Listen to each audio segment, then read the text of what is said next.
एका निर्दोष महिलेचा रेप केला जातो. ज्या मशीननं लाकडं तोडली जातात त्याच्या मधोमध ठेवून तिचे 2 तुकडे केले जातात.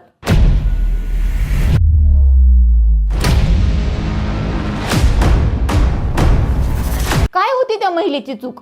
ती पंडित होती, काश्मीरी पंडित होती, हिंदू होती, काय होती तिची चूक? धर्मांतर करा, पळून जा किंवा मरून जा, आम्हाला काश्मीर हवाय, पंडित पुरुषांशिवाय पण पंडित महिलांसह. मस्जिद मधून लाऊडस्पीकरवर अशा घोषणा केल्या जाऊ लागल्या. ज्या काश्मीरमध्ये हिंदू आणि मुस्लिम खूप चांगल्या प्रकारे नांदत होते, त्यांच्यामध्ये खूप प्रेम होतं, असं काय घडलं की सर्व हिंदूंना हकलून देण्यात आलं? तर असं सांगितलं जातं की 1987 ची विधानसभा निवडणूक याच्यासाठी मुख्य कारणीभूत आहे. याच्यामध्ये काँग्रेस आणि मुस्लिम युनियन फ्रंट ही 2 पक्ष निवडणुका लढवत होते. काँग्रेसने खूप मोठ्या प्रमाणात बेईमानी करून सीट जिंकले, मुस्लिम युनियन फ्रंटला हरवलं असं सांगितलं गेलं. त्यातून मुस्लिम युनियन फ्रंटच्या नेत्यांनी असं ठरवलं की आता आम्ही हत्यार उचलणार, सर्वांना आम्ही दाखवणार की आम्ही काय करू शकतो.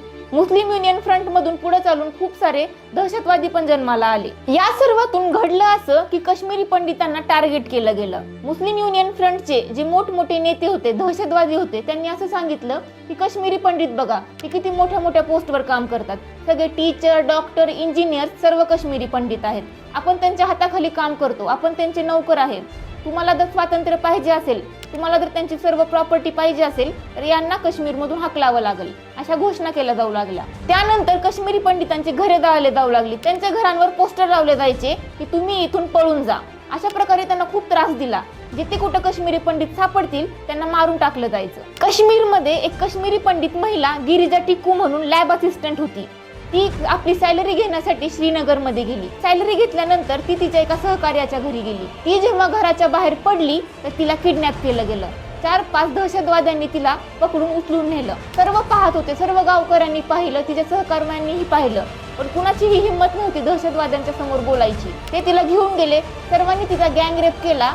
त्यानंतर असे कृत्य केलं की ज्याने माणुसकीला काळीमा फासली. त्या महिलेला ज्या मशीननी लाकडे तोडली जातात त्याच्या मधोमध ठेवून तिचे 2 तुकडे केले गेले. विचार करा तिला काय वाटलं असेल जेव्हा तिच्यासोबत हे सर्व कर्म घडलं. ती जिवंत होती, तिच्या मनात कसं वाटलं असेल तिला कल्पना देखील नसेल. तिच्या घरी तिचे 2 मुलं, आई वडील आणि नवरा, ह्या सर्वांना जेव्हा ही गोष्ट कळाली त्यानंतर त्यांनी काश्मीर सोडला.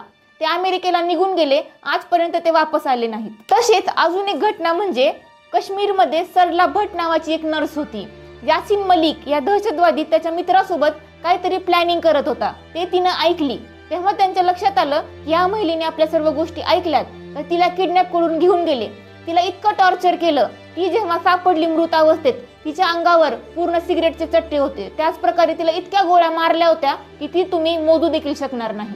हे तर मी तुम्हाला 1-2 किस्से सांगितले. असे अनेक किस्से काश्मीरी पंडितांसोबत घडले. या सर्वातून 19 जानेवारी 1990 रोजी 60,000 काश्मीरी पंडितांनी आपले घर सोडलं. आजपर्यंत ते न्याय मागत आहेत. काश्मीरमध्ये त्यांना वापस जायचे, पण आपल्या सरकारने त्यांना न्याय दिला नाही.